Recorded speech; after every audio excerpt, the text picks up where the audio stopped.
बच्चों हम पढ़ रहे थे क्लास 11 का 13 चैप्टर जिसका नाम है हाइड्रोकार्बन। हाइड्रोकार्बन की हम बात करते हैं तो आज हम बात करने वाले हैं यहाँ पे एल्केन के विरचन के बारे में। पिछली क्लास में आपने एल्केन के बारे में पूरी जानकारी ले ली थी कि संरचना क्या होती है, ठीक है। यदि हम बात करते हैं इसकी समावेयता कौन सी दर्शाता है, और IUPAC नाम भी आपने यहाँ पे 2-4 देख लिए थे, ठीक है। आपकी प्रैक्टिस ये रहेगी कि जो बुक में आपके क्वेश्चन दिए हुए हैं, जो उदाहरण दिए हुए हैं, 3-4 बचे हुए हैं, 2-3 तो मैंने पढ़ा दिए, ठीक है, उनका आप प्रैक्टिस करें, ठीक है, तो ज़्यादा बढ़िया होगा क्योंकि बुक से बाहर क्वेश्चन नहीं आएगा। तो आज हम बात करेंगे यहाँ पे हमारे अगले दायरे में, जो कि है हमारा क्या, एल्केन का विरचन। तो ये एल्केन को किस प्रकार से बनाया जा सकता है, तो ध्यान रखना। सबसे पहले हम बात करेंगे यहाँ पे असंतृप्त हाइड्रोकार्बन के द्वारा। असंतृप्त की बात जैसी आएगी तो आपके दिमाग में सीधा उठना चाहिए क्या भैया, डबल बॉन्ड सिंगल बॉन्ड। क्या बोला मैंने, डबल बॉन्ड सिंगल बॉन्ड। क्या बोला मैंने, डबल बॉन्ड सिंगल बॉन्ड, ठीक है। अच्छा, यानी कि एल्किन और एल्काइन से क्या यही मतलब है क्या? अरे हाँ भाई यही है। चलो जी, इस विधि में हम क्या करेंगे, H2 गैस को ध्यान रखेंगे। और हाँ, ध्यान रखो, वेरी वेरी वेरी इंपॉर्टेंट, पूरे चैप्टर में चलेगा ये, है ना। तो ये चीजें आपको ध्यान ही रखनी है जब भी मैं बात कर देता हूँ असंतृप्त हाइड्रोकार्बन के द्वारा। तो इसका मतलब H2 है और यहाँ पे क्या होंगे, उत्प्रेरक प्लेटिनम, पैलेडियम और निकिल होंगे, ठीक है। तो देखेंगे प्लेटिनम, पैलेडियम और यहाँ पे निकिल, ये उत्प्रेरक हैं, ठीक है। इसकी स्थिति में अभिक्रिया करानी है ना। और यहाँ पे उत्प्रेरक क्या लेंगे, इससे ये वाले लेंगे, ठीक है। चलो जी, इनकी उपस्थिति में कराएंगे और H2 से कराएंगे। की उपस्थिति में एल्कीन अथवा एल्काइन, देख लो भाई, बोला था ना मैंने, सिंगल बॉन्ड या फिर ट्रिपल बॉन्ड, ठीक है, सॉरी डबल बॉन्ड या फिर ट्रिपल बॉन्ड के साथ योग करके एल्कीन बनाती है। इस विधि को क्या बोला जाएगा, हाइड्रोजनीकरण बोला जाएगा। क्या बोला जाएगा, इसको हाइड्रोजनीकरण बोला जाएगा। H2 गैस धातुओं की सतह पर अधिशोषित हो जाता है और HH आबंध को सक्रिय कर देती है। प्लेटिनम तथा पैलेडियम कमरे के ताप पर अभिक्रिया करते हैं, बिल्कुल सही बात है। लेकिन बात आएगी जहां पे निकिल की, तो निकिल के लिए मुझे क्या करना पड़ेगा, उच्च दाब और ताप आवश्यक होगा। यानी कि जो प्लेटिनम है और पैलेडियम है, ये तो क्या होंगी, जो आपके रूम का टेम्परेचर है उसी पे रिएक्शन कर लेंगी। लेकिन जहाँ पे बात आती है किसकी, निकिल की, तो निकिल के लिए हाई टेम्परेचर और हाई प्रेशर की आवश्यकता वहाँ पे पड़ेगी। क्लियर है, ठीक है। देखो भाई, अब यहाँ पे आपके सामने 2 एग्जाम्पल नजर आ रहे हैं। यदि हम बात करते हैं यहाँ पे, तो यहाँ पे बनाया क्या जा रहा है। अब एग्जाम में क्वेश्चन ऐसे आ सकता है कि एथेन का विरचन कीजिए। एथेन का विरचन एथीन द्वारा करो।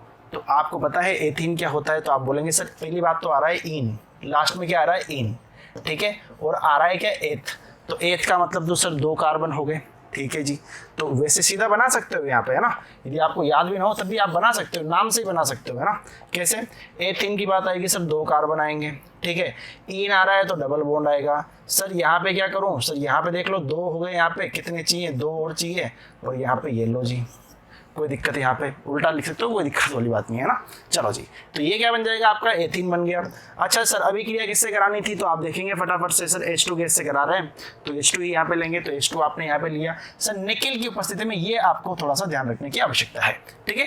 निकिल की उपस्थिति में गर्म किया जाएगा, तो वहां पे क्या होगा भाई मेरे, यहाँ पे क्या था, H2 था, ठीक है। तो ये क्या होता है, HH, ठीक है, एक इसके पास भेज दो और एक अपने इस भाई के पास भेज दो, तो क्या बन जाएगा यहाँ पे CH3 और ये बॉन्ड यहाँ से एक बॉन्ड टूट जाएगा, ठीक है। तो ये क्या बन गया भैया आपके यहाँ पे CH3 यानी कि इसको बोला जाएगा, तो सिंगल बॉन्ड है तो एन आना चाहिए, एन आ रहा है, ठीक है। अच्छा, कार्बन कितने हैं, 2 है, तो एथ आना चाहिए, एथेन, ठीक है, बन गया। आगे बढ़ेंगे, प्रोपीन की बात कर लेते हैं। प्रोपीन की बात की जाएगी तो ये प्रोपीन आपके सामने लिखा हुआ है। H2 से भी क्रिया करानी है निकिल की उपस्थिति में, ठीक है। तो वापस से वही बात होगी और यहाँ पे क्या हो जाएगा, 2 हाइड्रोजन है, एक तो चला जाएगा यहाँ पे और एक चला जाएगा यहाँ पे, ठीक है। तो ये क्या बन जाएगा मेरा, CH3 CH2 और यहाँ पे क्या हो जाएगा, CH3 ये क्या हो जाएगा, यहाँ पे प्रोपेन आपका बन जाएगा। क्लियर, चलो जी बढ़े आगे। अगले हम बात करते हैं यहाँ पे एल्किल हैलाइडों के द्वारा। वेरी वेरी इंपॉर्टेंट, एल्किल हैलाइडों के द्वारा किस प्रकार से एल्केन बनाए जाएंगे। तो इसमें सबसे पहला दायरा आएगा क्या, वुड्स अभिक्रिया। कौन सी, वुड्स अभिक्रिया, क्लास 12th में भी है, तो ध्यान रखना। वुड्स अभिक्रिया क्या होती है, जब एल्किल हैलाइड की सोडियम धातु के साथ अभिक्रिया यानी कि जो एल्किल हैलाइड है उसकी अभिक्रिया किसके साथ में, सोडियम धातु के साथ में अभिक्रिया शुष्क इथरीय विलयन की उपस्थिति में। यानी कि अभिक्रिया किसके साथ में करानी है, तो आप बोलेंगे सर पहले किसकी करानी है, देखो यानी कि इसको यदि मैं लिखना चाहूँ यदि आपके सामने नॉर्मल लैंग्वेज की फॉर्म में, तो सर एल्किल हैलाइड है, एल्किल हैलाइड है, चलो साहब इसकी अभिक्रिया करानी है मुझे किससे, यहाँ पे सोडियम धातु के साथ में, सोडियम धातु, बहुत ही बढ़िया, किसकी उपस्थिति में, तो आप बोलेंगे उपस्थिति क्या है यहाँ पे, शुष्क इथरीय विलयन, शुष्क इथरीय विलयन में। तो आपके पास में क्या बनने वाला है यहाँ पे आपको बन जाएगा क्या भैया, एल्केन आपका बन जाएगा। क्लियर, ठीक है। और ये अभिक्रिया क्या होती है, इस अभिक्रिया को एक नाम से जाना जाता है जिसे बोला जाता है वुर्ज रिएक्शन। क्या बोला जाएगा इसको, वुर्ज रिएक्शन। ये आपको ध्यान रखना, ये आपके 12th क्लास का जो 10वां चैप्टर है हेलो एल्किन हेलो एल्किन्स, ठीक है, वहाँ पे भी ये वाली अभिक्रिया दी हुई है, देख लेना। चलो जी, अब बात की जाएगी यहाँ पे, तो ध्यान से समझना। जैसे कि मान लो कि हमारा जो एल्किल हैलाइड होता है वो क्या होता है, एल्किल का मतलब क्या हो गया यहाँ पे, कोई भी मान लो CH3 हो गया, CH2 हो गया, ये क्या हो गया, एल्क हो जाते हैं, है ना। अच्छा, हैलाइड का मतलब क्या हो जाता है, हेलोजेंस, बोलो भाई हेलोजेंस, फिर कल बाहर आई आंटी, ठीक है, यही लिखते हैं। तो देखेंगे भाई यहाँ पे जो एल्किल हैलाइड है वो क्या है, ब्रोमोमिथेन है। चलो जी, एल्किल हैलाइड तो ब्रोमोमिथेन हो गया। सोडियम धातु, ये लो जी सोडियम धातु, ठीक है। अच्छा, यदि हम बात करते हैं यहाँ पे तो शुष्क इथरीय विलयन के साथ में अभिक्रिया करा रहे हैं, ठीक है। तो आपका क्या बनने वाला है यहाँ पे, आपका बनने वाला है एक तो क्या यहाँ पे एक तो आपका बन जाएगा क्या, एथेन बन जाएगा, ठीक है। और क्या बन जाएगा यहाँ पे, ट्वाइस ऑफ NaBr। क्या ये संतुलित है, क्या बिल्कुल संतुलित है, एक बार देख लो आराम से, कोई दिक्कत वाली बात यहाँ पे नहीं है। ट्वाइस Na था, ट्वाइस Na आ गया, ठीक है। Br था, Br आ गया, लेकिन Br 2 बार है तो ये 2 बार यहाँ पे आ गया, ठीक है। अच्छा जी, अगला है ब्रोमेथेन। वापस से वही, ये तो एल्किल हैलाइड हो गया, ये क्या हो गया यहाँ पे, सोडियम धातु हो गया, और बाकी बचा हुआ क्या है यहाँ पे, उत्प्रेरक शुष्क इथरीय के साथ में अभिक्रिया करानी है, इसकी उपस्थिति में अभिक्रिया करानी है। यहाँ पे आपको क्या मिलेगा, N-ब्यूटेन मिलेगा, और ट्वाइस NaBr यहाँ पे ये आपको बाई प्रोडक्ट के रूप में मिल जाएगा। क्लियर, चलो जी, अगला देखेंगे एल्किल हैलाइडों के अपचयन द्वारा, ठीक है। ये तो क्या था भाई मेरे यहाँ पे, यदि इसकी बात करता हूँ तो ये तो एल्किल हैलाइडों के पहली वाली रिएक्शन थी वुड्स। अब एल्किल हैलाइडों का अपचयन की हम बात करते हैं, तो अपचयन में क्या होगा, ध्यान से समझेंगे। इनमें कई विधियां प्रयोग में ली जाती है, लेकिन इंपॉर्टेंट जो है वो करेंगे हम। उत्प्रेरक की उपस्थिति में H2 के साथ में, यानी कि हम बात करते हैं मेथिल ब्रोमाइड, जैसे कि हमने लिया, ठीक है, मेथिल ब्रोमाइड हमने लिया, उसकी अभिक्रिया में किसके साथ करानी है, H2 के साथ में करानी है। उपस्थिति किसकी यहाँ पे, प्लेटिनम और पैलेडियम, ठीक है। क्लियर, चलो जी, तो यहाँ पे आपका क्या बन जाएगा, यदि हम बात करते हैं यहाँ पे, तो 2 जो हाइड्रोजन है वो इसके साथ आकर के मिल जाएंगे, ठीक है। तो आप देखेंगे यहाँ पे आपका क्या बनने वाला है, CH4 बनेगा, और यहाँ पे आपका HBr आपका यहाँ पे बन जाएगा। क्लियर, चलो जी, आगे देखेंगे लाल फास्फोरस के साथ में भी क्रिया करा सकते हैं, ठीक है। लाल फास्फोरस की उपस्थिति में क्रिया करा सकते हैं HI के साथ में, तो HI के साथ में भी क्रिया करा रहा हूँ मैं, ठीक है। ये आयोडीन है ये वाला, ठीक है, ये आपका एल्किल है, ये एल्किल हैलाइड बना है ना। यहाँ पे हम बात कर रहे हैं HI के साथ अभिक्रिया करा रहे हैं लाल फास्फोरस की उपस्थिति में, और यहाँ पे टेम्परेचर का विशेष ध्यान रखना है, 420 केल्विन, ठीक है। ये नहीं लिखोगे तो काम थोड़ा गड़बड़ा जाएगा, और आपको बाई प्रोडक्ट के रूप में तो क्या मिलने वाला है, I2 मिलने वाला है, और बना क्या रहे हैं आप, एल्केन बना रहे हैं, तो आपका यहाँ पे एथेन यहाँ पे बन गया। क्लियर, चलो देखेंगे आगे। अगले हम बात करते हैं जिंक तथा तनु HCl के द्वारा किस तरह से बनाया जाएगा, तो ध्यान देंगे भाई, यदि हम बात करते हैं यहाँ पे जिंक तथा तनु HCl द्वारा, क्लोरोमीथेन लिया, H2 के साथ अभिक्रिया कराई, जिंक और H+ की उपस्थिति में क्या बनेगा, CH4 बनेगा। सर क्या करना है, रट्टा लगाना भी है ना, जितनी भी रिएक्शन है ऑर्गेनिक भी जितनी बढ़ेंगे सब में रट्टा लगाना है, एक को भी नहीं छोड़ना, ठीक है। ज़्यादातर आपको समझ में आ जाएगी, नहीं आएगी तो आपको समझनी पड़ेगी, ठीक है, और रट्टा भी थोड़ा सा समझ के लगाना है ना। चलो जी, हम बात करते हैं यहाँ पे 2 हाइड्रोजन थे, एक हाइड्रोजन तो इसके पास गया और एक हाइड्रोजन इसके पास आ गया, तो क्या बन गया यहाँ पे HCl आपका साथ में बन गया, ठीक है। अच्छा, क्लोरोएथेन की हम बात कर रहे हैं, क्लोरोएथेन की बात कर रहे हैं सर, वापस से 2 हाइड्रोजन है, बिल्कुल बात सही है, ठीक है। अच्छा, एक हाइड्रोजन तो सर इसको दे दो गरीब को, और एक हाइड्रोजन इस गरीब के पास आ गया, तो यहाँ कितना हो जाएगा, C2H6 हो जाएगा, हो गया सर यहाँ पे HCl होना चाहिए, हो रहा है भाई, क्या दिक्कत है, बोलो भाई, सही है माहौल। चलो जी, अगले हम बात करते हैं कार्बोक्सिलिक एसिड के द्वारा अभिक्रिया। कार्बोक्सिलिक एसिड समझना, पहला तो हमने क्या देखा है यहाँ पे, पहली हमने बात की भाई किसकी, यहाँ पे देखेंगे भाई, पहली हमने बात की थी असंतृप्त हाइड्रोकार्बन के द्वारा, उसके बाद में एल्किल हैलाइड के द्वारा, एल्किल हैलाइड में आपने वुड्स देखा, उसके बाद में आपने यहाँ पे एल्किल हैलाइड के अपचयन देखे, ठीक है। उसके बाद में हम बात करेंगे अब यहाँ पे किसके, कार्बोक्सिलिक एसिड के बारे में। चलो जी, कार्बोक्सिलिक एसिड में भी क्रियाएं देखना। पहली होगी क्या यहाँ पे, विकार्बोक्सिलीकरण द्वारा, ठीक है।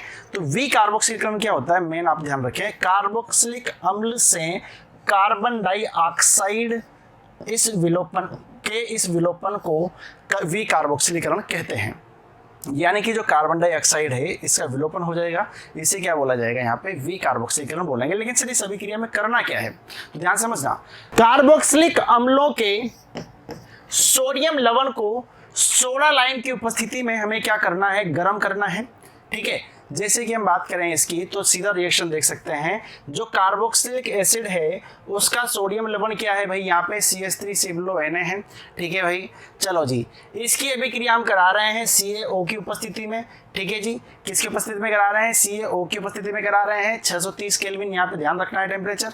अच्छा जी, तो यहाँ पे जो हमें मिलने वाला है ना भाई, है ना, जो हमें यहाँ पे एल्केन मिलने वाला है वो कौन सा मिलेगा, ध्यान से समझना, कार्बोक्सिलिक अम्ल से एक कम कार्बन परमाणु वाला, यानी कि कार्बोक्सिलिक एसिड में जितने कार्बन होंगे उससे एक कम वाला यहाँ पे आपको देखने को मिलेगा, ठीक है। कार्बोक्सिलिक अम्ल में कितने थे, तो आप बोलेंगे सर 2 थे, तो मिलेगा कितना, एक वाला मिलेगा, यानी कि CH4 मिल गया, ठीक है। साथ में बाई प्रोडक्ट आपका Na2CO3 बन गया।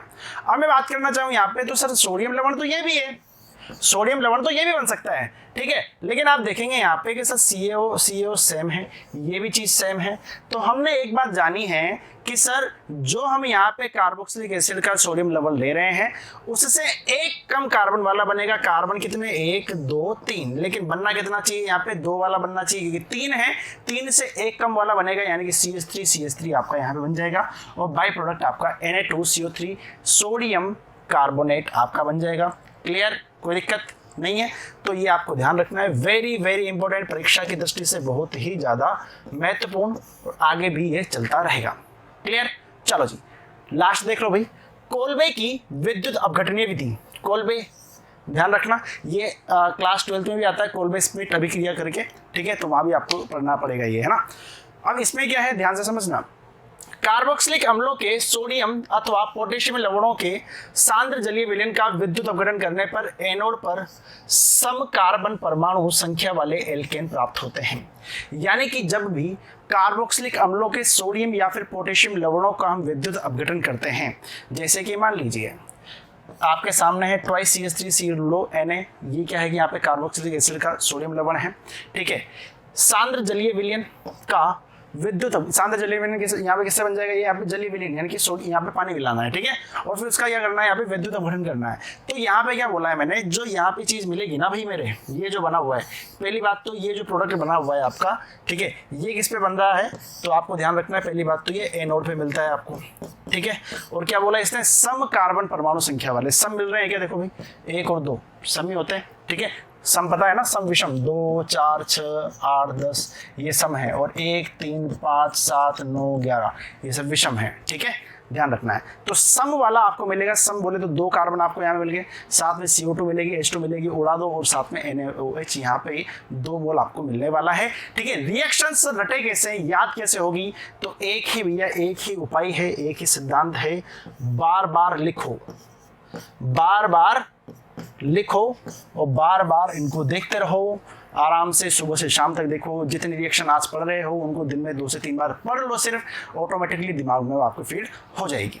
क्लियर, ठीक है। तो अगली क्लास में हम क्या बात करेंगे, यहाँ पे गुणधर्मों के बारे में, जिसमें अगली क्लास में आपको भौतिक गुणधर्मों के बारे में अवगत कराऊंगा, उसके बाद में रासायनिक गुण, फिर उसके बाद में एल्केन खत्म हो जाएगा, फिर एल्किन के बारे में शुरुआत करेंगे, ठीक है। तो मिलते हैं अगली वीडियो में, धन्यवाद।